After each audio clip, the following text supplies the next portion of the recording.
बिस्मिल्लाहिर्रहमानिर्रहीम। अस्सलाम वालेकुम स्टूडेंट्स, हम चैप्टर नंबर 12 कंप्लीट कर चुके हैं। आज हम चैप्टर नंबर 13 स्टार्ट करेंगे। चैप्टर नंबर 13 का नाम है करंट इलेक्ट्रिसिटी। इलेक्ट्रिसिटी की इम्पोर्टेंस का तो आप सब लोग जानते ही हैं। हमारे घर में ज़्यादातर अप्लाइंसेस जो हैं वो इलेक्ट्रिसिटी की हेल्प से जो है वो चलती हैं। इसका हमारी लाइफ में बहुत इम्पोर्टेंट रोल है। विदाउट इलेक्ट्रिसिटी आजकल तो लाइफ हम पॉसिबल ही नहीं है। हम सोच ही नहीं सकते कि इलेक्ट्रिसिटी के बगैर रह सकें। तो इलेक्ट्रिसिटी बेसिकली है क्या, किस तरह प्रोड्यूस होती है, ये हम इस चैप्टर के अंदर डिस्कस करेंगे।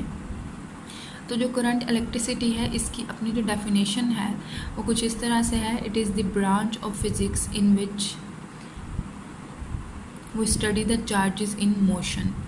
यानी कि जब चार्ज मूव करता है तो इलेक्ट्रिसिटी प्रोड्यूस होगी। तो ये फिज़िक्स की वो ब्रांच है जिसमें आप चार्जेस को इन मोशन स्टडी करेंगे। जो आपका प्रीवियस चैप्टर था इलेक्ट्रोस्टैटिक्स, उसमें आपने चार्जेस को एट रेस्ट स्टडी किया, कौन से लॉज को ओबे करेगा, उसकी क्या क्या प्रॉपर्टीज़ होंगी, वो सारा हमने देखा। इस चैप्टर में हम चार्जेस इन मोशन डिस्कस करेंगे। तो आइए टॉपिक नंबर 13.1 स्टार्ट करते हैं। टॉपिक का नाम है electric current. First of all electric current की डेफिनेशन देख लें। डेफिनेशन है the net charge delta Q passes through any cross section of a conductor in time delta T is known as electric current. यानी कि electric current को define किया गया है और इसके अंदर क्या क्या चीज़ इंपॉर्टेंट है। एक तो चार्ज डेल्टा क्यू और दूसरा टाइम, यानी कि कितना चार्ज किसी कंडक्टर के स्पेसिफिक क्रॉस सेक्शन में से कितने टाइम में पास कर रहा है वो करंट बनाएगा।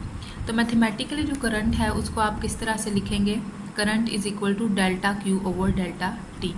यानी कि इतने टाइम में अगर इतना चार्ज गुजरा तो हम क्या कहेंगे, यहाँ पे करंट जो है वो एग्जिस्ट कर रहा है। ये तो करंट की मैथमेटिकल फॉर्म थी। अगर हमने वैसे इसको देखना होगा करंट किस तरह से चार्जेस की मोशन से प्रोड्यूस होगा, तो हम कंसीडर करेंगे कि ये हमारे पास कंडक्टर का कोई एक पीस है। मैं इसके अंदर सपोज़ करती हूँ कि पॉजिटिव चार्जेस इस तरह से यूँ पड़े हुए हैं। जब आपने इलेक्ट्रिक फील्ड अप्लाई नहीं किया हुआ तो ये पॉजिटिव चार्जेस स्टैटिक हैं, लेकिन जैसे ही आप एक्सटर्नल फील्ड प्रोवाइड करेंगे, आपको पता है ये साइड जो है पॉजिटिव होती है, ये साइड नेगेटिव। यहाँ से पॉजिटिव जो है साइड वो क्या करेगी, इन पॉजिटिव चार्जेस को पुश करेगी। तो ये सारे चार्जेस जो हैं वो एक ही डायरेक्शन में फ़्लो करना या मूव करना शुरू कर देंगे इस तरह से। इसका मतलब है पहले चार्जेस जब इलेक्ट्रिक फील्ड आपने अप्लाई नहीं किया हुआ था, रेस्ट पे थे, और अब क्या हुआ है, सारे चार्जेस जो हैं वो एक ही डायरेक्शन में मूव करना शुरू हो गए हैं। तो जब इस तरह से चार्जेस एक डायरेक्शन के अंदर मूव कर रहे हैं एक specific area of cross section में से, तो इलेक्ट्रिसिटी जो है वो जनरेट होती है। तो स्टूडेंट्स, इस तरह से जो है किसी भी कंडक्टर के अंदर आप इलेक्ट्रिसिटी या करंट प्रोड्यूस करवा सकते हैं। उसको एक्सटर्नल फील्ड प्रोवाइड करें जिसकी वजह से उसके अंदर चार्जेस मूव करना शुरू कर देंगे। तो जब चार्जेस मूव करेंगे किसी भी मेटल या कंडक्टर के अंदर तो इलेक्ट्रिसिटी प्रोड्यूस होगी। अच्छा जी, मैथमेटिकल फॉर्म भी देख ली हमने, डेफिनेशन भी कर ली। अब हम देखते हैं कि इस करंट का यूनिट क्या होगा। The SI unit of current is ampere. Ampere एक साइंटिस्ट का नाम था जिसके नाम पे करंट का यूनिट रखा गया। आप इसको पूरा एम्पेयर भी लिख सकते हैं या खाली आप इसको कैपिटल A से भी शो कर सकते हैं। तो इस फॉर्मूला से अगर मैं देखूं, करंट का यूनिट हो गया एम्पेयर, मैंने लिख दिया 1 एम्पेयर। चार्ज का यूनिट होता है कूलम। कूलम की जगह अगर मैं लिख दूँ 1 कूलम और टाइम की जगह 1 सेकेंड लिख दूँ, तो यहाँ से हम 1 एम्पेयर को भी डिफ़ाइन कर सकते हैं। इस फार्मूला को देखते हुए आप 1 एम्पेयर को किस तरह डिफ़ाइन करेंगे। The current will be 1 ampere if 1 coulomb of charge flows through any cross section of a conductor in 1 second. यानी कि अगर, हाँ जी, तो दैट मीन्स कि अगर आपके पास कोई एक स्पेसिफिक क्रॉस सेक्शनल एरिया है, उस एरिया में से 1 कूलम चार्ज 1 सेकेंड के लिए फ़्लो कर रहा है, तो दैट मीन्स कि वहाँ पे 1 एम्पेयर करंट जो है वो एग्जिस्ट करेगा। अच्छा स्टूडेंट्स, अभी तक तो आप ये जान चुके हैं कि इलेक्ट्रिक करंट जो है वो चार्ज पार्टिकल्स के फ़्लो से प्रोड्यूस होता है। यानी कि अगर आप न्यूट्रल पार्टिकल्स को फ़्लो करवाएं तो उनके फ़्लो का हमें कोई फ़ायदा नहीं, क्योंकि उसकी वजह से इलेक्ट्रिक करंट प्रोड्यूस नहीं होगा। अब चार्ज पार्टिकल के फ़्लो की वजह से करंट प्रोड्यूस होता है। उन चार्ज पार्टिकल को हम बोलते हैं charge carriers. Electric current is due to the flow of charge particles. These charge particles are called as charge carriers. तो अब स्टूडेंट्स हम देखेंगे कि किसी डिफरेंट टाइप के मटेरियल्स के अंदर किन किन चार्ज कैरियर्स की वजह से इलेक्ट्रिसिटी जो है वो प्रोड्यूस हो सकती है, क्योंकि हमारे पास डिफरेंट टाइप के मटेरियल्स होते हैं. समटाइम्स हम मेटल्स को डिस्कस करते हैं, समटाइम्स हम सेमीकंडक्टर्स को या किसी गैस को या किसी इलेक्ट्रोलाइट को. तो इन डिफरेंट टाइप्स के मटेरियल में किस किस्म के चार्ज कैरियर्स जो हैं वो करंट के जनरेशन या करंट के प्रोड्यूस होने के रिस्पॉन्सिबल हैं, ये अब हम देखेंगे. हाँ जी, तो यहाँ पे मैंने एक बॉक्स बनाया हुआ है, यहाँ पे मैंने मटेरियल लिखा है और यहाँ पे मैंने लिखा है कि कौन से चार्ज कैरियर्स जो हैं इन मटेरियल में इलेक्ट्रिसिटी के रिस्पॉन्सिबल हैं. ये जो है ये बहुत ज़्यादा इंपॉर्टेंट है आपके लिए, क्योंकि अक्सर एमसीक्यूज़ में पूछा जाता है कि फ़लाँ मटेरियल में किसकी वजह से जो है वो इलेक्ट्रिसिटी जो है वो प्रोड्यूस होती है. तो आपको पता होना चाहिए कि मेटल्स के अंदर जो है फ्री इलेक्ट्रॉन्स जो हैं इनकी वजह से करंट जो है वो फ़्लो करता है. इलेक्ट्रोलाइट्स के अंदर पॉजिटिव एंड नेगेटिव आइंस की वजह से करंट फ़्लो करता है. और गैसेस के अंदर electrons and ions both are responsible for the flow of electric current. तो ये थे चार्ज कैरियर्स जो डिफरेंट मटेरियल के अंदर इलेक्ट्रिक करंट के फ़्लो के रिस्पॉन्सिबल हैं. अच्छा जी स्टूडेंट्स, अब हमने चार्ज कैरियर भी कर लिया, यूनिट्स भी कर लिए, हमने फार्मूला भी कर लिया, डेफिनेशन तो पहले सबसे कर चुके थे. अब हम देखेंगे कि इलेक्ट्रिक करंट की जो डायरेक्शन है वो हम किस तरफ को लेंगे. तो स्टार्ट में जब साइंटिस्ट थे उन्हें लगा, मतलब उन्होंने ये कंसीडर किया कि करंट जो है वो हमेशा पॉजिटिव से नेगेटिव साइड की तरफ फ़्लो करता है, यानी हायर पोटेंशियल से लोअर पोटेंशियल की तरफ करंट जो है वो फ़्लो करेगा. तो बाय कन्वेंशन अभी तक हम जो है बैटरीज़ में यही डायरेक्शन लेते हैं कि करंट जो है पॉजिटिव साइड से, यानी ये अगर एक बैटरी हो तो हम यही कहते हैं कि इस तरफ से करंट फ़्लो करना स्टार्ट होगा और इस तरफ को आएगा. यानी कि हम अभी तक बाय कन्वेंशन जो है करंट की यही डायरेक्शन लेते हैं कि ये हायर पोटेंशियल से लोअर पोटेंशियल की तरफ मूव करेगा. लेकिन ऐसा है नहीं है कि ज़रूरी पॉजिटिव चार्जेस की वजह से ही फ़्लो कर रहा हो, नेगेटिव की वजह से भी फ़्लो कर सकता है, नेगेटिव साइड से पॉजिटिव साइड की तरफ भी कर सकता है. It depends upon the charges कि किस टाइप के चार्ज कैरियर हैं मटीरियल के अंदर जिनकी वजह से करंट फ़्लो कर रहा है, तो वो उसी डायरेक्शन को जो है करंट फॉलो करेगा. तो यहाँ से अगर हम कन्वेंशनल करंट की डेफिनेशन देखें तो बाय डेफिनेशन जो है कन्वेंशनल करंट क्या है, the current which passes from a point at higher potential to a point at lower potential. यानी कि ये ऐसा करंट है जो हायर पोटेंशियल से लोअर पोटेंशियल की तरफ फ्लो करेगा as if it shows the movement of positive charges, जैसे कि ये पॉजिटिव चार्जेस की मोशन को शो करे. यानी कि पॉजिटिव को हम लेते हैं हायर पोटेंशियल पे और नेगेटिव को लो पे. तो पॉजिटिव जो चार्जेस हैं उनकी वजह से हाई पोटेंशियल से लो पोटेंशियल की तरफ जब करंट मूव करेगा तो उसको हम बोलेंगे कन्वेंशनल करंट. अब मैंने आपको बताया कि कन्वेंशनल करंट जस्ट हम अब मतलब ये हमारे लिए कन्वेंशन बन चुकी है कि हम करंट की डायरेक्शन पॉजिटिव से नेगेटिव लेते हैं. हम अगर नेगेटिव से पॉजिटिव भी लें तो इसके ऊपर कोई फ़र्क नहीं पड़ेगा, ये नहीं होगा कि हमने कोई गलती कर दी है. ये पॉजिटिव और नेगेटिव दोनों इक्वल हैं इन इफ़ेक्ट्स. बस ये है कि कौन सा चार्ज प्रेजेंट है ये उस पर डिपेंड करता है कि करंट किस तरफ से किस तरफ को जाएगी. तो यहाँ पे मैंने कन्वेंशनल करंट और इलेक्ट्रॉनिक करंट का एक टेबल भी बनाया हुआ है. उससे पहले अगर आप इस मटेरियल के अंदर देखें, आप देखें कि ये कोई एक मेटल का पीस है जिसके अंदर पॉजिटिव और नेगेटिव दोनों टाइप के चार्जेस जो हैं वो प्रेजेंट हैं. आपने पीछे से इसको एक्सटर्नल फील्ड प्रोवाइड की तो क्या होगा, एक्सटर्नल फील्ड की वजह से ये जो पॉजिटिव साइड है ये पॉजिटिव चार्जेस को पुश करेगी लेकिन नेगेटिव को अट्रैक्ट करेगी. तो इसका मतलब है इस बैटरी की वजह से पॉजिटिव चार्जेस जो हैं वो इस तरफ को मूव करना शुरू कर देंगे, लेकिन जो नेगेटिव चार्जेस हैं वो इस तरफ यानी इस बैटरी के इस टर्मिनल की तरफ अट्रैक्ट होंगे. दैट मीन्स कि कन्वेंशनल करंट की डायरेक्शन ये होगी बट इलेक्ट्रॉनिक करंट की डायरेक्शन ये होगी.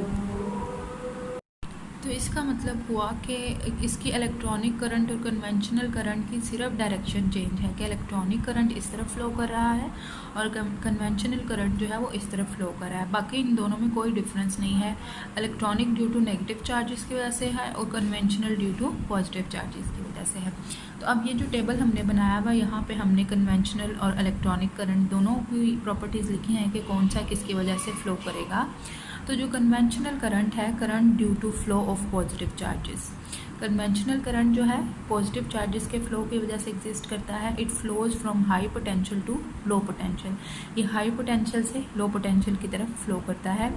And it flows in the direction of electric field, यानी कि जिस डायरेक्शन में आपने इलेक्ट्रिक फील्ड प्रोवाइड किया हुआ है कन्वेंशनल करंट भी जो है वो उसी डायरेक्शन में फ्लो करेगा।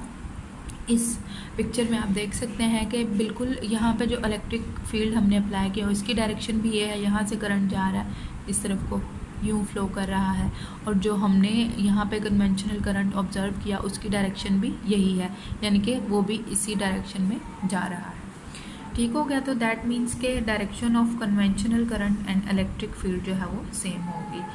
जो सेकंड है जो इलेक्ट्रॉनिक करंट, हाँ जी, जो इलेक्ट्रॉनिक करंट है वो किस वजह से होता है? Current due to flow of negative charges, यानी कि नेगेटिव चार्जेस के फ्लो की वजह से जो करंट एग्जिस्ट करता है हम उसको बोलते हैं electronic current. And it flows from low to high potential, यानी कि ये लो पोटेंशियल से हाई पोटेंशियल की तरफ मूव करता है। यहाँ आप देख सकते हैं पॉजिटिव टर्मिनल हाई पोटेंशियल पे होता है, नेगेटिव लो पे, और इलेक्ट्रॉनिक करंट की जो डायरेक्शन वो इस तरफ है, यानी कि ये लो पोटेंशियल से हाई पोटेंशियल की तरफ मूव कर रही है। It flows in the direction against the direction of electric field, यानी कि ये इलेक्ट्रिक फील्ड की डायरेक्शन के अगेंस्ट डायरेक्शन में जो है इलेक्ट्रॉनिक करंट फ्लो करेगा। हाँ जी स्टूडेंट्स, तो अब हम करेंगे करंट थ्रू मेटालिक कंडक्टर, यानी कि किसी भी मेटालिक कंडक्टर के थ्रू करंट किस तरह फ्लो करेगा, किस तरह से प्रोड्यूस होगा। तो स्टूडेंट्स आप जानते हैं मेटल्स जो है एटम से मिलकर बनी हुई हैं, और एटम जो होता है एटम के अंदर न्यूक्लियस होता है, न्यूक्लियस के अराउंड शेल्स होते हैं, जिन शेल्स के अंदर इलेक्ट्रॉन्स मूव कर रहे होते हैं। और वो इलेक्ट्रॉन उस शेल के अंदर क्यों प्रेजेंट रहते हैं? क्योंकि न्यूक्लियस की इलेक्ट्रोस्टैटिक फोर्स जो है वो उन इलेक्ट्रॉन्स को अपने शेल्स के अंदर बाउंड रखती है। अब जैसे जैसे आप न्यूक्लियस से दूर जाते जाएँ या इलेक्ट्रॉन्स जो हैं न्यूक्लियस से दूर जाते जाएँ, स्टूडेंट्स इस तरह से अगर आपके पास कोई एक एटम है, एटम के अंदर होता है न्यूक्लियस, ये मैंने कंसिडर किया कोई एक न्यूक्लियस है, इसके इर्द गिर्द क्या होंगे? शेल्स होंगे। ये पहला शेल हो गया, ये दूसरा शेल हो गया, फिर इसी तरह से तीसरा, चौथा, up to so on shells होंगे। तो ये जो न्यूक्लियस है ये इन शेल्स के अंदर मौजूद इलेक्ट्रॉन्स को अपनी तरफ खींचता है, क्योंकि इस न्यूक्लियस के ऊपर पॉजिटिव चार्ज है, इन इलेक्ट्रॉन्स के ऊपर नेगेटिव चार्ज है। अब जैसे जैसे ये जो आप इन शेल से दूर जाते जाएंगे तो क्या होगा? न्यूक्लियस की जो फोर्स ऑफ अट्रैक्शन है वो कम पड़ती जाएगी, क्योंकि डिस्टेंस बढ़ता जा रहा है तो फोर्स का ऑब्वियसली फोर्स की इंटेंसिटी कम होती जाएगी। तो जब आप किसी बहुत दूर ऑर्बिट में चले जाएं, या जो आपका इलेक्ट्रॉन है किसी बहुत दूर ऑर्बिट में चला गया है, तो क्या होगा स्टूडेंट्स? उसके ऊपर लगने वाली न्यूक्लियस की फ़ोर्स इतनी कम होगी कि मे बी ये इस ऑर्बिट से बाहर ही निकल जाए। तो इसका मतलब है कि जो मेटल्स होती हैं उनके अंदर मौजूद और जो है एटम्स के अंदर जो इलेक्ट्रॉन्स हैं उनमें से मोस्टली ऐसे इलेक्ट्रॉन्स होते हैं जो फ्री हो चुके होते हैं, वो किसी भी एटम के साथ बाउंड नहीं होते। तो दैट मीन्स कि मेटल्स के अंदर बहुत ज़्यादा फ्री अमाउंट में इलेक्ट्रॉन्स जो हैं वो प्रेजेंट होंगे। तो यही पॉइंट मैंने यहाँ पे लिख दिया है। In metals the valence electrons are not attach to the atoms and are free to move. बहुत से ऐसे इलेक्ट्रॉन्स होते हैं जो कि किसी भी एटम के साथ अटैच नहीं होते और वो फ्रीली मूव कर सकते हैं। These freely moving electrons are called free electrons. हम उन इलेक्ट्रॉन्स को क्या बोलेंगे? फ्री इलेक्ट्रॉन्स, क्योंकि ये किसी भी एटम के साथ बाउंड नहीं होते।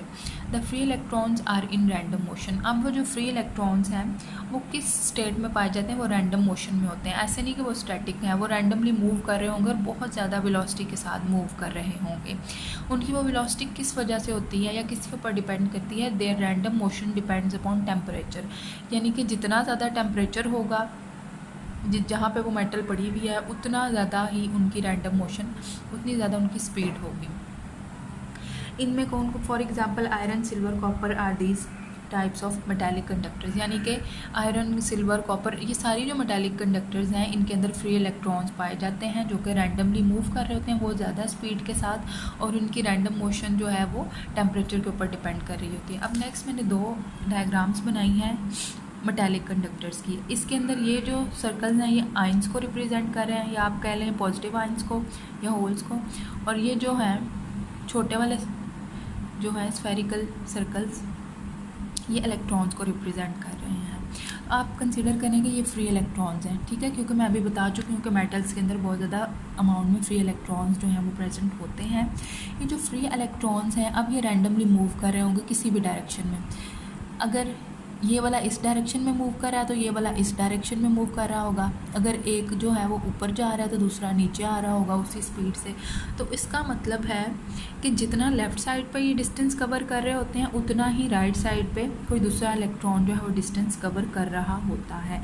दैट मीन्स कि किसी एक डायरेक्शन में इनकी मोशन नहीं है, क्योंकि मोशन रैंडम है।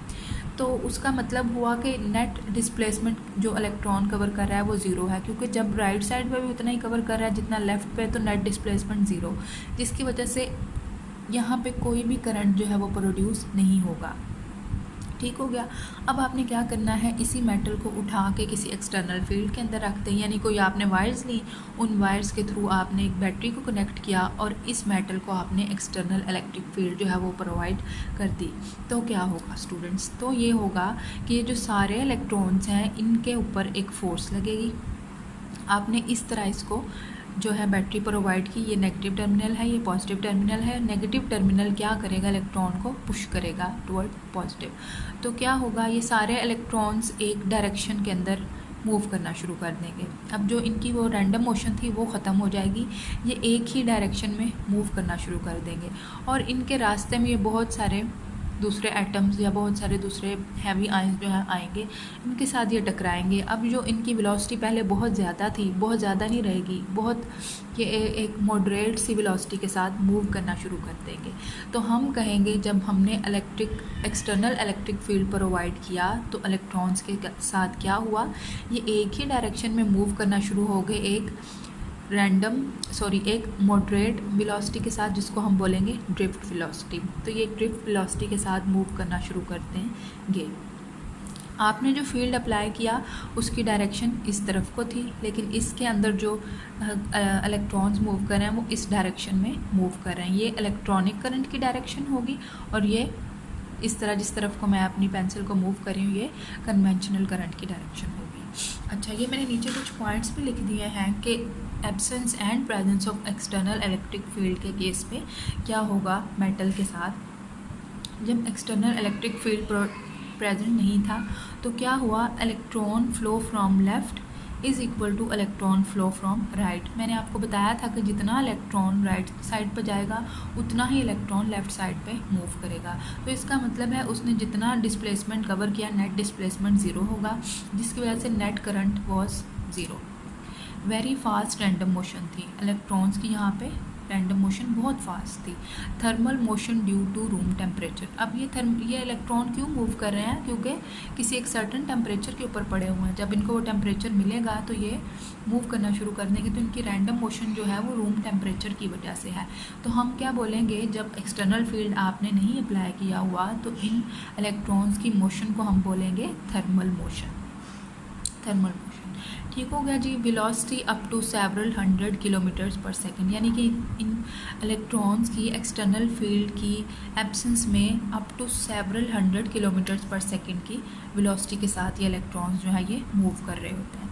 अब जब आप एक्सटर्नल इलेक्ट्रिक फील्ड प्रोवाइड करेंगे तो क्या होगा, जब आप प्रोवाइड करेंगे एक्सटर्नल फील्ड तो एक external field is set up, electrons move opposite to the direction of electric field. Electric field की ये डायरेक्शन है इस तरह से और इलेक्ट्रॉन्स जो हैं वो इस तरह से मूव कर रहे हैं। तो इसका मतलब है electrons opposite to the direction of external field move करना शुरू कर देंगे।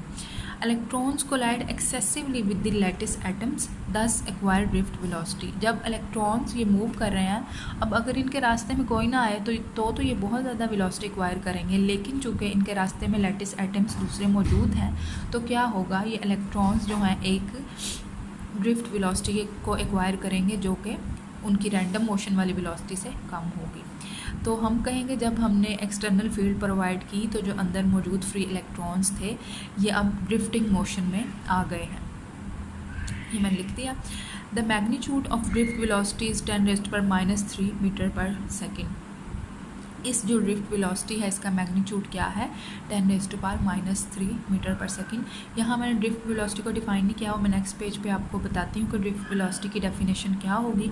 अब आपको पता चल गया कि किसी भी मेटल के अंदर फ्री इलेक्ट्रॉन्स जो हैं वो मौजूद होते हैं, वो रैंडम मोशन में होते हैं ड्यू टू रूम टेम्परेचर, उनकी वेलोसिटी बहुत ज़्यादा होती है, लेकिन कलेक्टिवली कोई करंट प्रोड्यूस नहीं होता क्योंकि इलेक्ट्रॉन्स जो हैं वो नेट डिस्प्लेसमेंट कवर नहीं कर रहे होते। लेकिन जैसे ही आप एक एक्सटर्नल फील्ड प्रोवाइड करते हैं तो इलेक्ट्रॉन्स जो हैं एक ही डायरेक्शन में ड्रिफ्ट होना शुरू हो जाते हैं, जो वेलोसिटी एक्वायर करते हैं उसको आप बोलेंगे ड्रिफ्ट वेलोसिटी। तो क्या होगा कि एक इलेक्ट्रॉनिक करंट जो है वो मेटल्स के अंदर फ्लो करना शुरू हो जाएगा। नेक्स्ट पेज में हम देखते हैं कि इस ड्रिफ्ट वेलोसिटी की क्या डेफिनेशन है स्टूडेंट्स।